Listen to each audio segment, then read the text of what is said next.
अगर मैं आपको कहूँ कि एक ऐसी दवा है जो लाखों लोगों के झड़ते हुए बालों को वापस ला सकती है, लेकिन उसी दवा से कुछ लोगों के बाल और भी खराब हो जाते हैं। कुछ लोगों को शानदार रिजल्ट मिलता है, जबकि कुछ लोग 6 महीने लगाने के बाद भी निराश रह जाते हैं। और सबसे बड़ा सवाल, क्या मिनोक्सिडिल शुरू करने के बाद आपको इसे ज़िंदगी भर लेना पड़ता है? क्या मिनोक्सिडिल छोड़ते ही सारे बाल फिर से झड़ जाते हैं? क्या टैबलेट वाले मिनोक्सिडिल ज़्यादा असरदार है या स्प्रे और सॉल्यूशन? आज के इस वीडियो में हम मिनोक्सिडिल की पूरी कहानी समझेंगे। यह काम कैसे करती है, कितने प्रतिशत वाली सही है, किसे इस्तेमाल करनी चाहिए, किसे नहीं करनी चाहिए, इसके साइड इफ़ेक्ट्स क्या हैं और आखिर इसका सच क्या है। तो वीडियो को अंत तक ज़रूर देखिए, क्योंकि आज के बाद मिनोक्सिडिल को लेकर आपका हर कन्फ्यूजन खत्म हो जाएगा। दोस्तों, आज दुनिया में हेयर लॉस सबसे कॉमन समस्याओं में से एक बन चुका है। 18 साल के लड़कों से लेकर 40-50 साल के पुरुषों और महिलाओं तक हर कोई बाल झड़ने की समस्या से परेशान है। और जब कोई हेयर लॉस का समाधान ढूंढता है, तो सबसे पहले जिस नाम से उसका सामना होता है वह है मिनोक्सिडिल। लेकिन मज़ेदार बात यह है कि मिनोक्सिडिल को असल में बाल उगाने के लिए बनाया ही नहीं गया था। तो आखिर यह दवा बालों तक कैसे पहुंची? आइए शुरुआत करते हैं इसकी कहानी से। 1970 के दशक में मिनोक्सिडिल को हाई ब्लड प्रेशर के रूप में विकसित किया गया था। डॉक्टर्स ने देखा कि जो मरीज मिनोक्सिडिल टैबलेट्स ले रहा है, उसके शरीर पर और सिर पर असामान्य रूप से बाल बढ़ने लगे। यहीं से वैज्ञानिकों का ध्यान इस ओर गया। फिर रिसर्च शुरू हुई और बाद में टॉपिकल मिनोक्सिडिल यानी सिर पर उगाने वाली मिनोक्सिडिल विकसित किया गया। आज मिनोक्सिडिल दुनिया के सबसे ज़्यादा इस्तेमाल होने वाली हेयर ग्रोथ मेडिसिन्स में से एक है। एफडीए ने भी इसे हेयर लॉस के लिए मंजूरी दी हुई है। अब आता है सबसे बड़ा सवाल, मिनोक्सिडिल आखिर बाल उगाती कैसे है? हमारे सिर में लाखों हेयर फॉलिकल्स होते हैं। जब जेनेटिक हेयर लॉस शुरू होता है, तो ये हेयर फॉलिकल्स धीरे धीरे छोटे होने लगते हैं, बाल पतले हो जाते हैं और आखिर में गायब हो जाते हैं।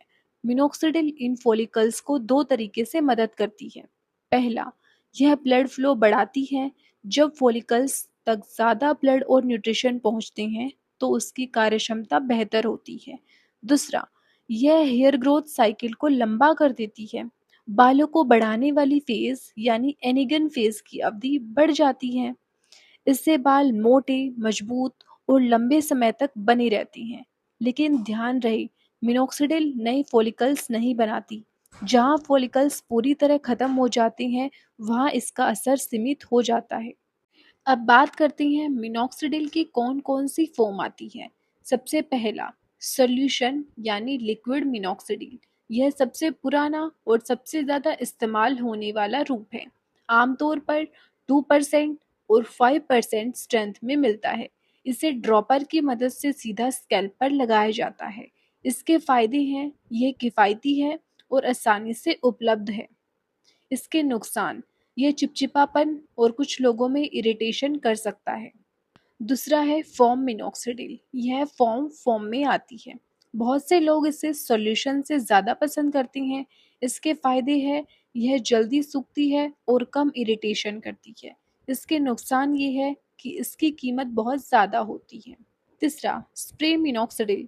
कई कंपनियां स्प्रे वर्जन भी बेचती हैं। यह इस्तेमाल में आसान होती है, लेकिन सही कवरेज ज़रूरी है। सिर्फ स्प्रे मार देने से काम नहीं चलेगा, स्कैल्प तक दवा पहुंचनी ज़रूरी है। चौथा, जेल मिनोक्सिडिल। कुछ ब्रांड जेल फॉर्म में भी मिनोक्सिडिल बेचते हैं। यह कम कॉमन है, कुछ लोगों को इसकी एप्लीकेशन आसान लगती है। अब बात करते हैं 5वें नंबर पे सबसे ज़्यादा यूज़ होने वाली फॉर्म की, ओरल मिनोक्सिडिल टैबलेट। पहले यह ब्लड प्रेशर की दवा थी, लेकिन आज हेयर लॉस के लिए लो डोज ओरल मिनोक्सिडिल का उपयोग कुछ डर्मेटोलॉजिस्ट करते हैं। इसके फायदे हैं, पूरे स्कैल्प पर असर करती है, लगाने की ज़रूरत नहीं होती। इसके नुकसान, डॉक्टर की सलाह ज़रूरी है, हार्ट रेट बढ़ सकता है, सूजन हो सकती है, शरीर के अन्य हिस्सों पर भी बाल बढ़ सकते हैं। इसीलिए टैबलेट फॉर्म को खुद से कभी भी शुरू ना करें। अब बात करते हैं मिनॉक्सिडिल कितने प्रतिशत वाली ले।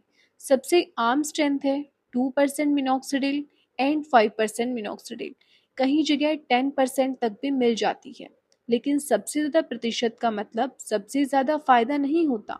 अधिकतर पुरुषों के लिए 5% मिनॉक्सिडिल सबसे ज़्यादा इस्तेमाल की जाती है। महिलाओं के लिए डॉक्टर सिचुएशन के अनुसार सलाह देते हैं।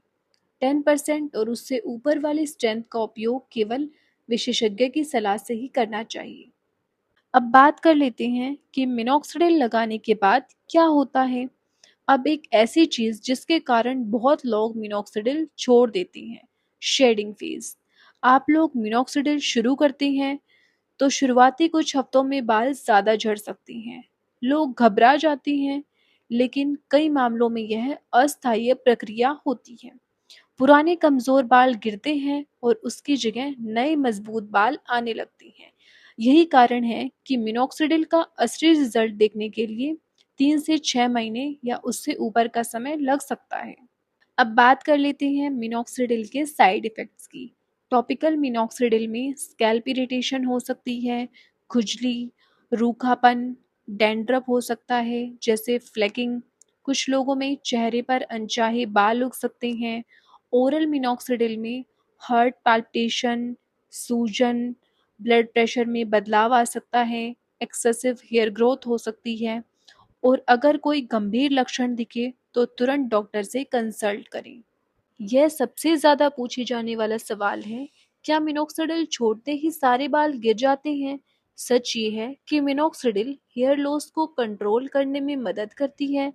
अगर इसका फ़ायदा मिल रहा है तो आप इसे पूरी तरह बंद कर देते हैं, तो समय के साथ प्राप्त होने वाले फ़ायदे कम हो जाते हैं।